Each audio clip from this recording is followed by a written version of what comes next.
हमने कल या प्रीवियस लेक्चर्स में हमने कौन से टॉपिक को डिस्कस किया था कि दो चरांक वाले रेखीय समीकरण क्या होते हैं।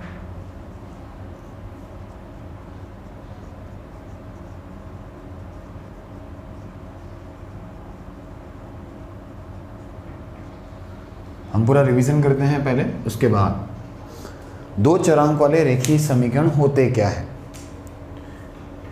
ऐसे इक्वेशंस जिसका मानक, ऐसा समीकरण जिसका मानक स्वरूप क्या होना चाहिए, कौन से रूप में होना चाहिए, ax plus B Y plus C is equal to 0।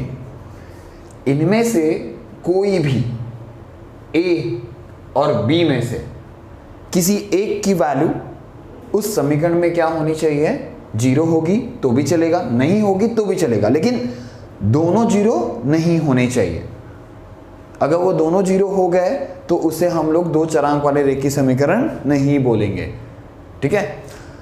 Second चीज, और क्या बात बताया था मैंने, जब आपको वो समीकरण दिया जाएगा तो उसके x और y की वैल्यू ना ही कभी भिन्न के रूप में होनी चाहिए। भिन्न का मतलब अपॉन में, बटे में नहीं होना चाहिए। मतलब 1/x 1/y, ठीक है, 3/x 3/y, ऐसा नहीं होना चाहिए। और ना ही x कभी करनी के रूप में होना चाहिए। x और y जो भी दो चरांक है इनके, वो करनी में नहीं आने चाहिए। ओके, इसे कौन सा समीकरण बोलते हैं हम लोग, दो चरांक वाले रेखीय समीकरण। इसका दूसरा नाम एक और क्या बोलते हैं, युगपत समीकरण।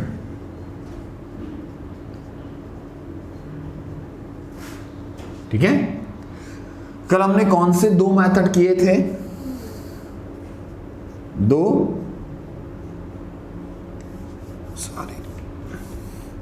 कौन से दो मेथड किए थे, गुणांकों को समान करके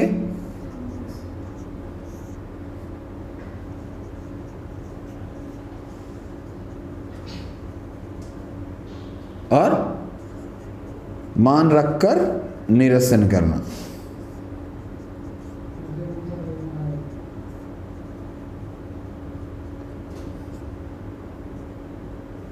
ओके, गुणांकों को समान करना और मान रखकर निरसन करना। हमने क्या डिस्कस किया था कि ये मेथड आपको टेक्स्ट बुक में नहीं दिया हुआ है, आपके 10th की टेक्स्ट बुक में नहीं दिया हुआ है, लेकिन आपने प्रीवियस 9th के चैप्टर्स में ये मेथड क्या किया, ये विधि अपने पढ़ा हुआ है। तो ऐसा नहीं कि हम लोग ये विधि को यूज नहीं कर सकते, ये विधि आप क्या कर सकते हो, यूज कर सकते हो। किसमें, 10th में भी, ठीक है, 10th के बोर्ड एग्जाम में भी आप क्या करोगे, इस विधि को यूज करोगे तो कोई भी कैंसिलेशन नहीं होगा। ठीक है, मिस्टेक नहीं है वो। अब लेकिन मोस्ट ऑफ हम लोग कौन सी विधि को ज्यादा प्रेफर करते हैं, गुणांकों को समान करना। ठीक है। अब क्या होगा, जब हमने ये सारे मेथड को पढ़ लिया तो अब दो मेथड और आएंगे। अभी तक आपने जो फर्स्ट एक्सरसाइज में किया, उस फर्स्ट एक्सरसाइज में अगर आपको कोई डाउट है, ठीक है, तो वो क्वेश्चंस अभी मोस्ट ऑफ कौन, मैंने प्रीवियस लेक्चर में बोला था कि मुझे लगता है कि आपको किसी क्वेश्चंस में डाउट आएगा, तो मैं बताता हूं आपको कौन कौन से क्वेश्चन में डाउट आ सकता है। पहला, कौन से क्वेश्चन में आपके फर्स्ट एक्सरसाइज के फर्स्ट क्वेश्चन में आपको डाउट नहीं होगा, होगा कि नहीं होगा, नहीं होगा। अब सेकेंड क्वेश्चन में first second third fourth fifth sixth वाले क्वेश्चंस को देख लेते हैं एक बार, क्योंकि वो थोड़ी प्रॉब्लमेटिक में आता है, क्योंकि वो अपॉन में दिया होता है, तो हम लोग उस अपॉन को किस तरह से हटाते हैं उसके बारे में डिस्कस करते हैं।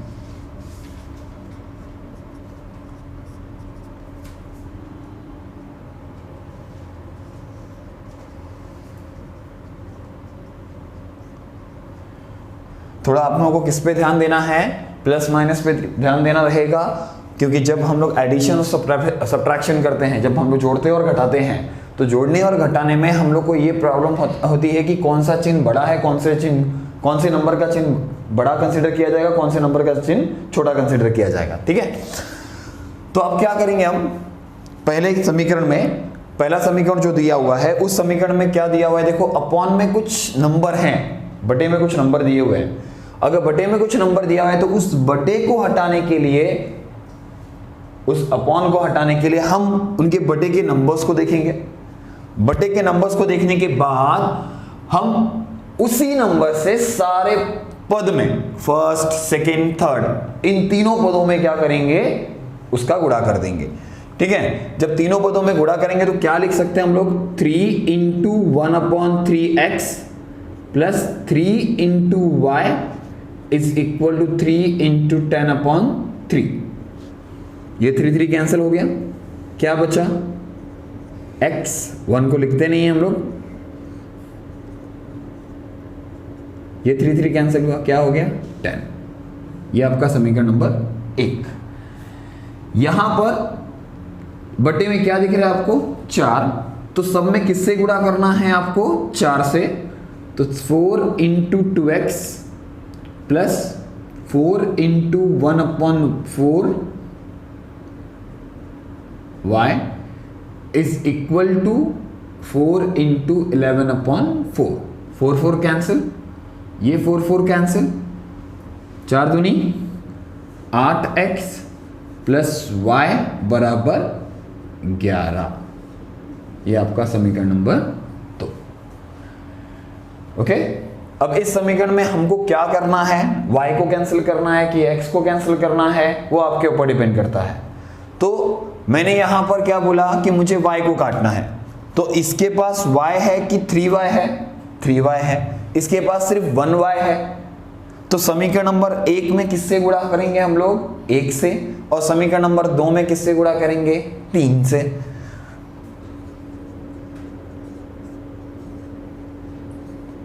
एक तथा समीकरण नंबर 2 में 3 से गुणा करने पर, चलो गुणा करते हैं। कुछ चेंजेस होगा इसमें नहीं, क्योंकि किससे गुणा कर रहे हो आप, 1 से। इसमें कुछ चेंजेस होगा, 24x 8 त्रिक 24, 3y बराबर 33, समीकरण नंबर 3। जब इसके दोनों घटक अगर मैच कर जाते हैं, मतलब y का दोनों गुणांक अगर समान होगा, तो आपको सीधा जोड़ना और घटाने का कॉन्सेप्ट यूज करना है। तो यहां पर माइनस होगा कि प्लस होगा, कुछ हम लोग साइन चेंज करेंगे साइन चेंज। क्या कर रहे हैं, देखो दोनों प्लस है, अगर दोनों प्लस है तो हम क्या करेंगे, इसको घटाएंगे। घटाने पर क्या होता है, चिन्ह बदलता है, माइनस माइनस माइनस, ब्रैकेट कर देते हैं इसको, जिससे ये पता चले कि हमने चिन्ह क्या किया है, चेंज किया है। कैंसलेशन, 24 में से 1 गया, कितना आएगा, 24 बढ़ाएगी 1, 24 के बाद चिन्ह कौन सा है, माइनस का, तो माइनस 23x बराबर 33 बढ़ाएगी 10, 33 के बाद चिन्ह कौन सा है, माइनस का, तो इसमें भी क्या आएगा, माइनस 23। माइनस माइनस क्या हुआ, कैंसिल। कैंसिल करना नहीं है आपको, ऐसा हम लोग समझते हैं कि ये कैंसिल हो जाता है, लेकिन कैंसिल प्रेजेंट नहीं करेंगे हम क्या करेंगे, सीधा लिख देंगे नीचे 23x बराबर कितना, 23, तो x बराबर कितना, 23/23, तो x की वैल्यू कितनी आएगी, 1। अब x की वैल्यू 1 आने के बाद हमारा काम क्या है, किसी भी एक समीकरण के अंदर x के मान को रखना है, किसी भी एक समीकरण के अंदर, तो पहले में रखूं, दूसरे में रखूं, तीसरे में रखूं, तो तीसरा थोड़ा बड़ा दिख रहा है आपको, तो हम पहले और दूसरे में से किसी एक में रखेंगे। समीकरण नंबर 1 में x बराबर 1 रखने पर x प्लस 3y बराबर 11, x का मान 1 रखा, तो x की जगह पे रखा, क्या हुआ, अच्छा 10 है, ओके, प्लस 3y बराबर 10, ओके। अब एक किस साइड जाएगा, इस साइड, लेफ्ट में क्या कि राइट में, राइट में क्या, राइट में क्या, तो चिन्ह क्या होगा, चेंज होगा, 9, y बराबर कितना, 9/3, y की वैल्यू कितनी आएगी 3। ओके चलो ओके अब हम लोग आगे का डिस्कशन करते हैं। उस आगे के डिस्कशन में हमने लास्ट की क्वेश्चंस में थोड़ा सा प्रॉब्लमेटिक होगा, लास्ट या 7th भी कर लेते हैं हम लोग।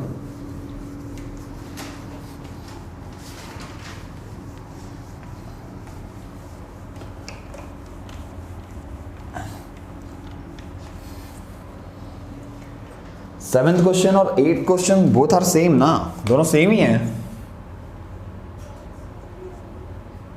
99x plus 101y is equal to 499,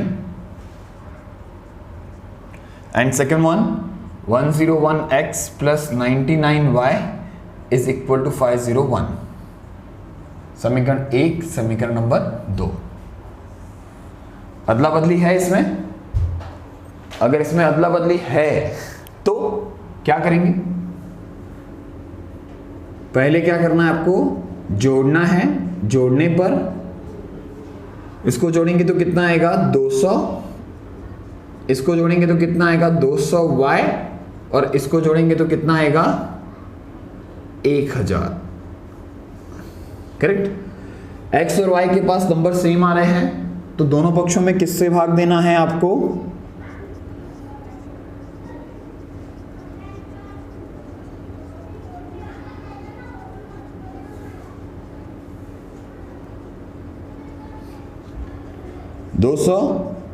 x बटे 200, 200y बटे 200 और 1000 बटे 200। ये कट गया, ये कट गया, x प्लस y कटेगा तो कितना आएगा 5। समीकरण नंबर 3। आगे इन्हीं दोनों समीकरणों को वापस लिखो, ब्रैकेट कर देते, पता चल जाएगा आपको। समीकरण नंबर 1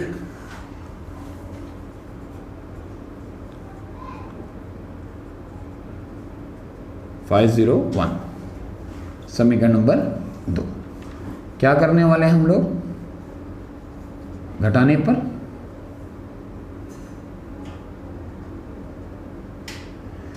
चिन्ह बदलेगा, माइनस माइनस माइनस। ओके, एक चीज का ध्यान रखो, यहां पे पहले मैंने क्या किया, प्लस किया तो आंसर देखो x प्लस वाई के रूप में आया। अब मैं माइनस करूंगा तो आंसर x माइनस वाई के रूप में आना चाहिए। ये ऐसा क्यों बता रहा हूं मैं आपको, क्योंकि मैंने आपको कल प्रीवियस लेक्चर में, कल जो लेक्चर्स लिए थे उस लेक्चर्स में हमने क्या बताया था कि अगर हम लोग को क्वेश्चंस में x प्लस वाई और x माइनस वाई की वैल्यू पूछ लिया तो ठीक है, x प्लस वाई और x माइनस वाई की वैल्यू पूछ लिया तो हमको ध्यान होना चाहिए कि इन दोनों समीकरणों को जोड़ने पे x प्लस वाई की वैल्यू आएगी और इन दोनों समीकरणों को घटाने पर ही x माइनस वाई की वैल्यू आएगी। ठीक है, और अगर इसके बाद वाले क्वेश्चन में देखो कुछ थोड़ा सा चेंजेस होगा, हम करेंगे, देखते हैं क्या आएगा। अब इसको मैं घटाता हूं तो 101 में से 99 जा रहा है तो बड़ा तो 101 है, तो चिन्ह किसका आएगा, माइनस 2x का प्लस 2y का, और इसमें आएगा 501 में से 499 जाएगा तो माइनस 2y। बराबर, क्या किए थे हम लोग प्रीवियस क्वेश्चन में, -2 है तो दोनों पक्षों में किससे भाग देने के लिए बोला, -2 से।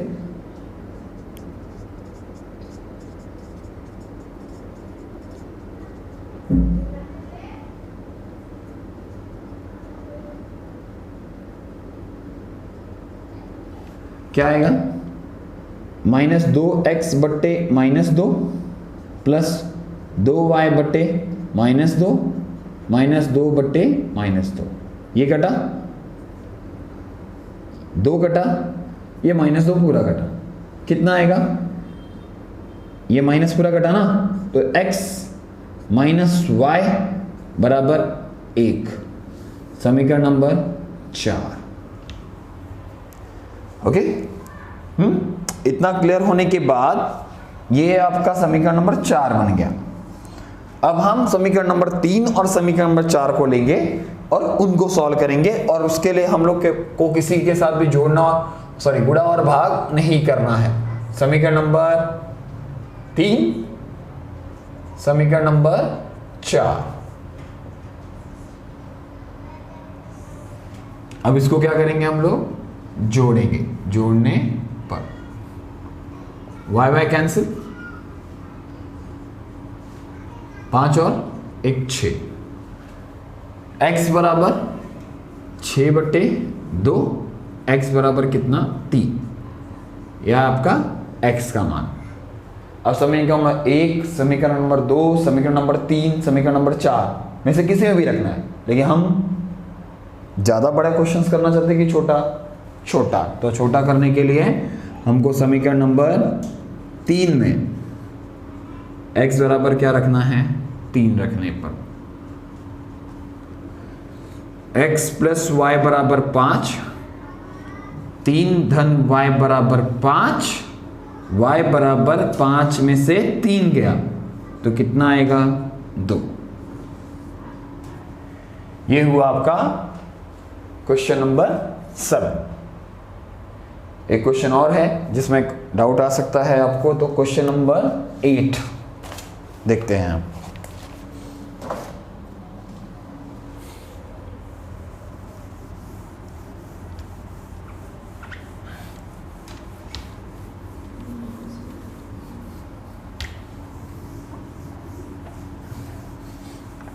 नहीं लिख पाओगे तो वीडियो को स्टॉप करके लिख लेना।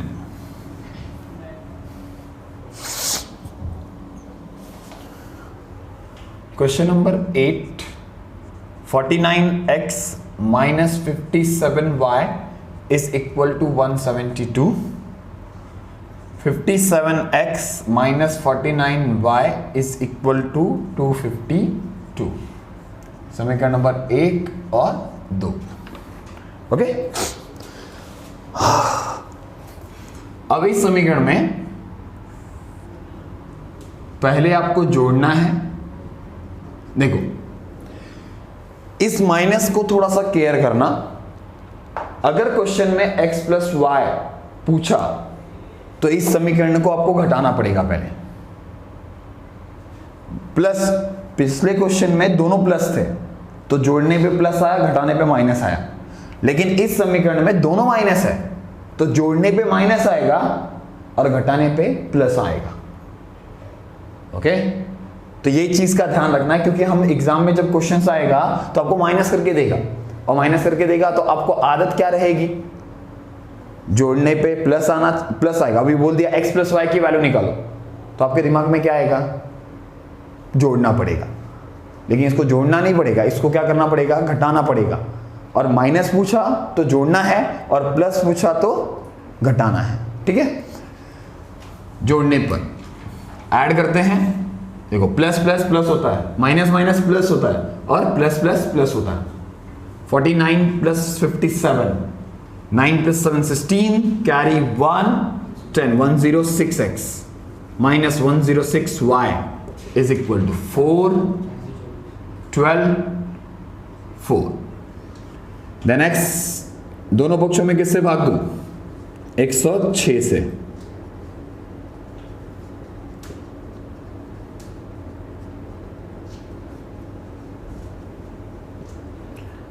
One 106x upon 106 minus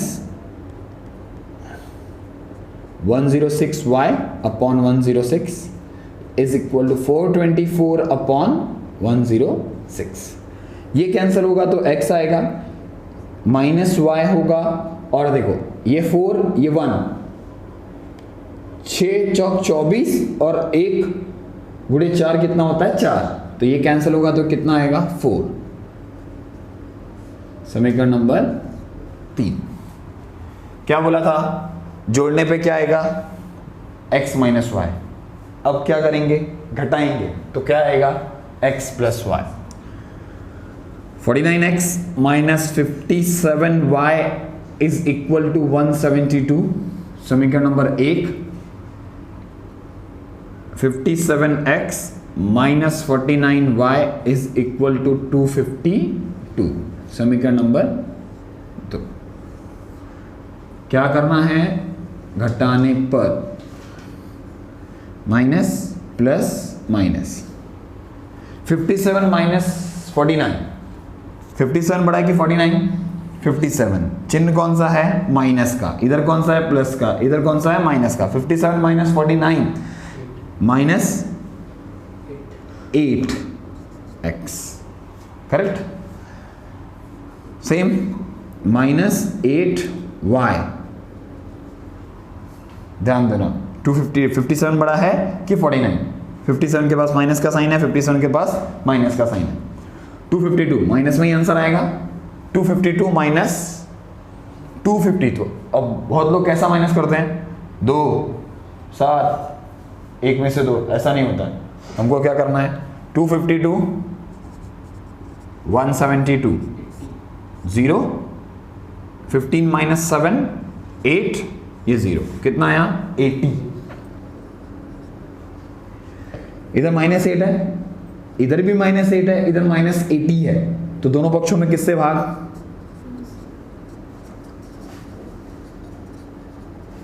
minus 8 से भाग देने पर minus 8x upon minus 8 minus 8y upon minus 8 is equal to minus 80 upon minus 8। ये कैंसिलेशन करेंगे तो क्या मिलेगा आपको, x मिलेगा क्योंकि माइनस कैंसिल हो गया, प्लस y मिलेगा क्योंकि माइनस कैंसिल हो गया, और यहां पे 10 मिलेगा क्योंकि माइनस कैंसिल हो गया। ये माइनस कैंसिल, ये माइनस कैंसिल, मतलब माइनस माइनस प्लस हो जाएगा, माइनस माइनस प्लस हो जाएगा, माइनस माइनस प्लस हो जाएगा। ओके, समीकरण नंबर 3 मिल गया, समीकरण नंबर 4 मिल गया। तो अभी 3 और 4 का काम करना है आपको। तो x plus Y is equal to 10 समीकरण नंबर 4 है, और x minus Y is equal to 4 समीकरण नंबर 3 है। मैंने प्लस वाले को पहले लिखा है और माइनस वाले को बाद में। ये कैंसिलेशन हुआ, क्या किया हमने, जोड़ने पर 2x is equal to 10 14, x is equal to 14 upon 2, then x is equal to 7, correct.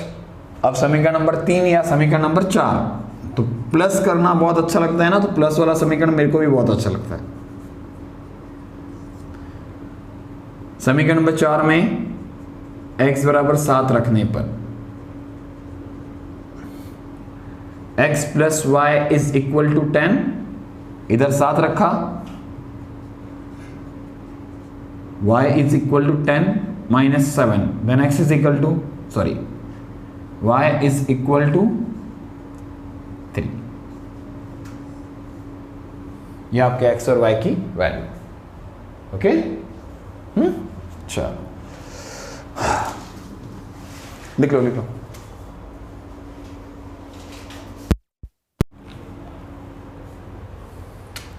आपके पास 1.2 जो टॉपिक है उसके अंदर आलेख है, तो थोड़ा डायग्राम के बारे में डिस्कशन हम लोग कम करेंगे, मतलब आलेख विधि है। और 1.3 जो टॉपिक है उसके अंदर क्रैमर विधि है।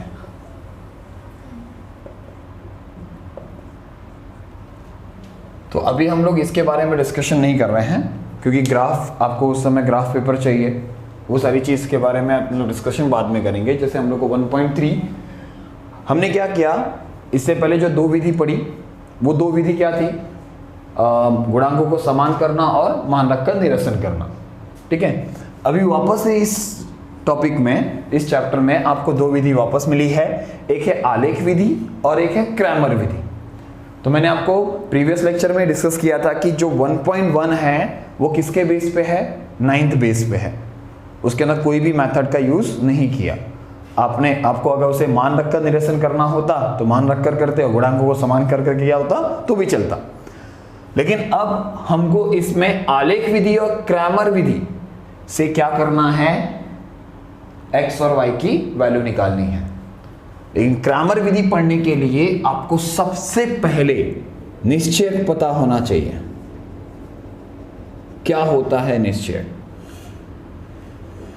निश्चय को हमेशा हम लोग कैपिटल से दर्शाते हैं, कैपिटल अल्फाबेट से। मतलब कुछ भी होगा वो निश्चय को ABCD से दर्शाएंगे, ठीक है। और इस निश्चय में एक मॉड होता है, ये मॉड। इस मॉड में अगर मैंने स्मॉल लेटर्स लिखे ABCD तो इसके अंदर कितनी 36 पंक्तियां हैं और कितनी ऊर्ध्वाधर पंक्तियां हैं, मतलब कितनी वर्टिकल है, कितनी हॉरिजॉन्टल है, कितनी खड़ी रेखाएं हैं, कितना खड़ा रो है और कितना, ठीक है, जो भी है। तो यहां पर देखो ये कौन सी पंक्तियां हैं, 36, और ये कौन सी पंक्तियां हैं, ऊर्ध्वाधर। तो इसको 36 बोलते हैं, इसको ऊर्ध्वाधर बोलते हैं। तो यहां पर कितने 36 पंक्तियां मिली आपको, 2, और कितनी ऊर्ध्वाधर पंक्तियां मिली, 2, ठीक है। और इसमें जब भी क्वेश्चन, अभी आपको 1 मार्क के लिए क्वेश्चन पूछ लिया जाएगा एमसीक्यूज में, निश्चय का घात क्या होता है, घात हमेशा कितना होता है, 2 होता। और निश्चय का जो भी मान होता है उसे कैसे लिखा जाता है, जैसे मैंने इसको लिख दिया कैपिटल A, तो मुझे इसका मान निकालना है, तो इसका मान हमेशा एक ही वैल्यू में होगा, एक ही मान होगा। मतलब ऐसा नहीं कि कोई ऐसे नंबर्स में आएंगे। इसमें क्या कंसीडरेशन है, निश्चय का मान AD माइनस BC होता है, मतलब हम इसका क्या करेंगे, तिर्यक गुणा करेंगे और बीच में माइनस कंपल्सरी यूज करेंगे। फॉर एग्जाम्पल लेता हूं मैं उदाहरण में।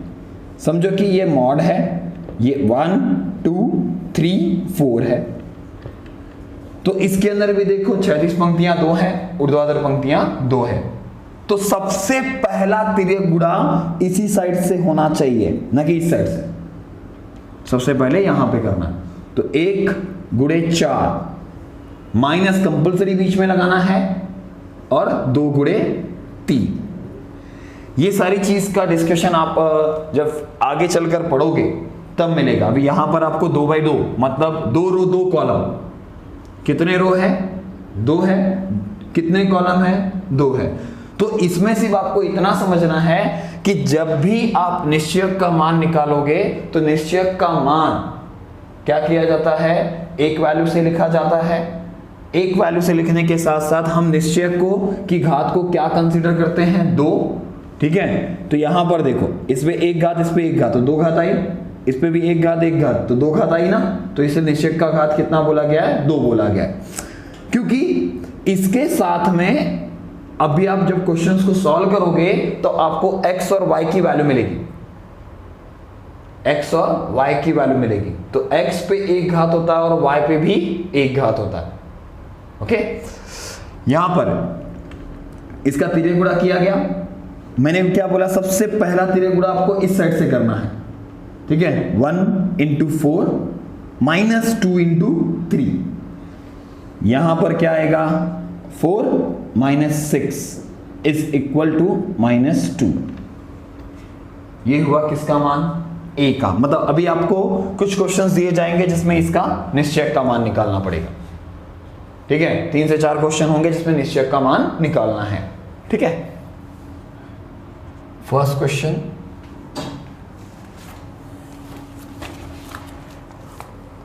A इज इक्वल टू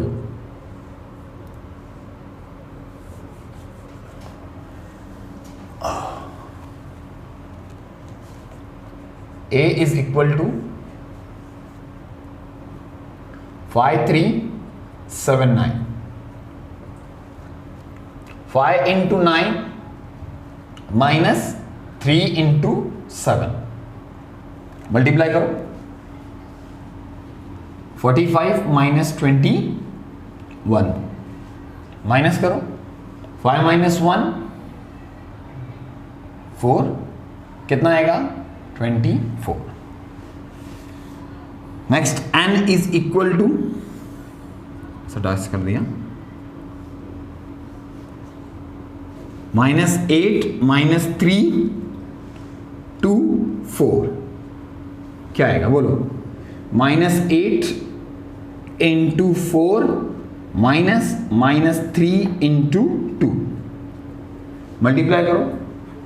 ये देखो ये पार्ट अलग है, इस पार्ट पे जितने माइनस होंगे उसको कंसिडर करना है आपको, इस पार्ट में जितने माइनस है उसको कंसिडर करना है। तो ये फर्स्ट -8 इंटू 4 -32 करेक्ट, ये माइनस है, -3 इंटू 2 -6, ये माइनस माइनस क्या होगा? प्लस, तो -32 + 6 क्या होगा? आंसर माइनस में आएगा कि प्लस में आएगा? माइनस में आएगा। और 32 में से 6 माइनस करना है आपको, क्या आएगा? 20 पक्का 6 26। ओके, नेक्स्ट क्वेश्चन नंबर 3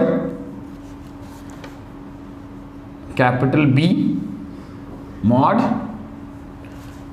2√3 2 करनी में 3 9 2 3 करनी में 3। ओके चलो, 2 करनी में 3 गुणे 3 करनी में 3 माइनस 9 गुणे 2। अब क्या आएगा बताओ? 3 दूनी 6, करनी में 3 गुणे करनी में 3 3, करनी बाहर ना, -18, 6 त्रिक 18 -18 आंसर 0। क्लियर? 2 करनी में 3 3 करनी में 3, तो हमने क्या बोला है? हमने व्यंजक व्यंजक में पढ़ा है कि करनी का गुणा करनी वाले पार्ट में करने का और नंबर्स का गुणा नंबर्स वाले पार्ट में करने का। तो करनी में 3 गुणे करनी में 3 3 हो गया, और 3 दूनी 6, 6 त्रिक 18 9 दूनी 18, तो 18 में से 18 गया 0। ओके क्लियर हुआ इतना? चलो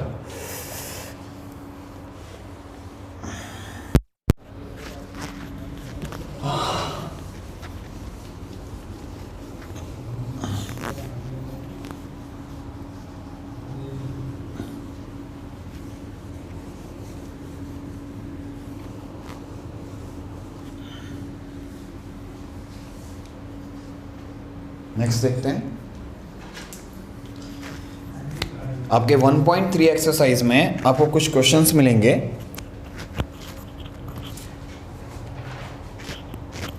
जो इसी बेस पे होंगे, निश्चय के बेस पे, जिसमें 1 या 2 क्वेश्चंस आपको अपॉन में मिलेगा। ओके जैसे क्वेश्चन नंबर फर्स्ट का 3rd है 7/3 मॉड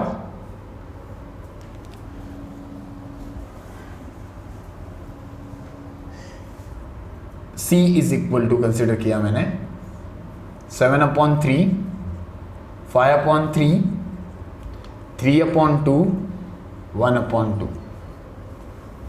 चलो क्रॉस मल्टीप्लिकेशन करते हैं। 7/3 इंटू 1/2 माइनस 5/3 इंटू 3/2। 7 1 जा 7 3 2 जा 6 माइनस 15/6। मल्टीप्लिकेशन के टाइम पे न्यूमरेटर अंश का गुणा अंश में होता है, हर का गुणा हर में होता है। तो इसमें एक फायदा हो गया कि आपके हर समान आ गए। तो हर को कितनी बार लिखा जाएगा? एक बार। 7 - 15 करना है और आंसर कितना आएगा? -8/6, जिसका कैंसिलेशन करने पे आपको -4/3 मिलेगा। क्लियर? ये निश्चय का मान आपको मिलने के बाद अब आपको क्रैमर विधि का यूज करके उपयोग करके आपको क्या करना है? x और y की वैल्यू फाइंड करनी है। और इसके अंदर सिर्फ आपको एक 5 स्टेप को फॉलो करना है और इसके x और y की वैल्यू आपको मिल जाएगी। जैसे पहला समीकरण मैंने दिया 3x minus 4y is equal to 10 and second equation है आपका, समीकरण है 1 और 2। इन दोनों समीकरण में आपके टेक्स्ट बुक में आपको बहुत डिफरेंट तरीके से बोला गया है कि इसको सॉल्व करना है, ठीक है, लेकिन हम थोड़े अलग तरीके से सॉल्व करके बताते हैं। क्रैमर विधि वही है, जैसे ये d है, dx और dy, ये 3 स्टेप है आपका, ये 3 स्टेप को फॉलो करना है और d, dx और dy की वैल्यू निकालनी है, ठीक है। यहां पर d का मतलब क्या है, इससे पहले आपको ABC कंसीडर करने को बोला, लेकिन यहां पे मैं d लिख रहा हूं। इस d का मतलब होता है डिटर्मिनेंट्स, ठीक है, डिटर्मिनेंट्स का मतलब होता है निश्चयक, ठीक है। तो निश्चयक का मान आपको निकालना है, तो यहां पर d, dx और dy। सबसे पहले कोई भी समीकरण आपको दिया होगा तो उस समीकरण में x y लेफ्ट में होने चाहिए और नंबर्स y में होने चाहिए। तो x और y के पास जो भी गुणांक है उसके x और y का चीज सारा का सारा लेफ्ट में दिख रहा है आपको, और जो नंबर है वो किस साइड है, राइट में। तो a और b, ये a गुणांक है, ये b गुणांक है, ये a गुणांक है, ये b गुणांक, और ये c है ना, तो c किस साइड रखा है मैंने, राइट में, ठीक है। अब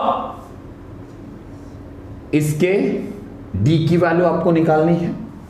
अब d के लिए हम लोगों ने क्या किया है, मैं x को 1 नंबर देता हूं, y को 2 और नंबर्स को 3,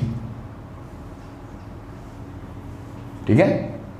मतलब ये x के घटक को मैंने क्या नंबर दिया है 1, y के घटक को क्या नंबर दिया है 2, और सिर्फ जो नंबर्स दिए हुए हैं उसको क्या दिया हुआ है 3, ठीक है। अब आते हैं हम लोग d के पास।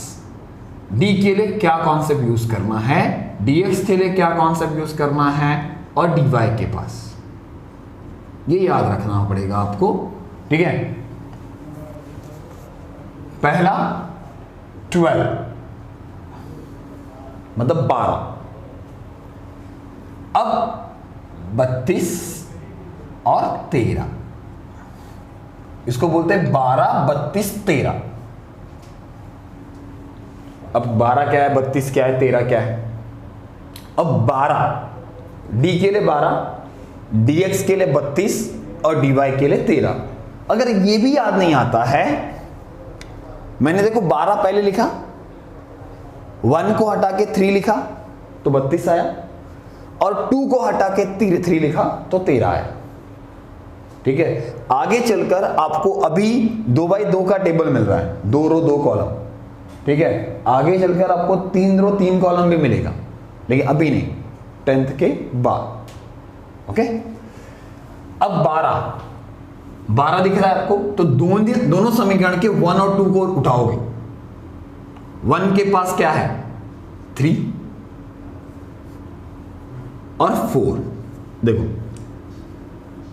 सिर्फ उसके गुणांकों को लिखोगे आप, -3 होगा तो माइनस के साथ लिखोगे, प्लस दिखता नहीं है।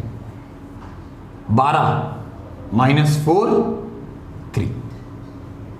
अब dx लिखते हैं, क्या है 32 10 5 -4 3, आगे 32 के बाद 13, बोलो 3 4 10 5, क्लियर। क्रॉस करते हैं हम, 3 इंटू 3 -4 इंटू 4, 3 3 जा 9, 3 3 का 9, माइनस माइनस प्लस 16, कितना आएगा 25। नेक्स्ट 10 गुणे 3 माइनस माइनस 4 गुणे 5 30 माइनस माइनस प्लस 20 कितना आएगा 50। ओके नेक्स्ट वन dy 3 गुणे 5 माइनस 10 गुणे 4 15 माइनस 40 कितना आएगा 25 लेकिन माइनस में। क्लियर? नहीं समझा? समझा ही होगा। dx बटे डी और y is equal to dy बटे डी। कितने स्टेप हो गए 5। d निकालना है, dx निकालना है, dy निकालना है, x is equal to x बराबर dx बटे d करना है, y बराबर dy बटे d करना है। काम खत्म होगा। अब क्या करेंगे dx बटे d लिखा है तो dx का मान निकालेंगे, d का मान निकालेंगे, उसके अंदर रख देंगे। कितना आएगा 2। इधर माइनस 25 बटे 25 कितना आएगा -1।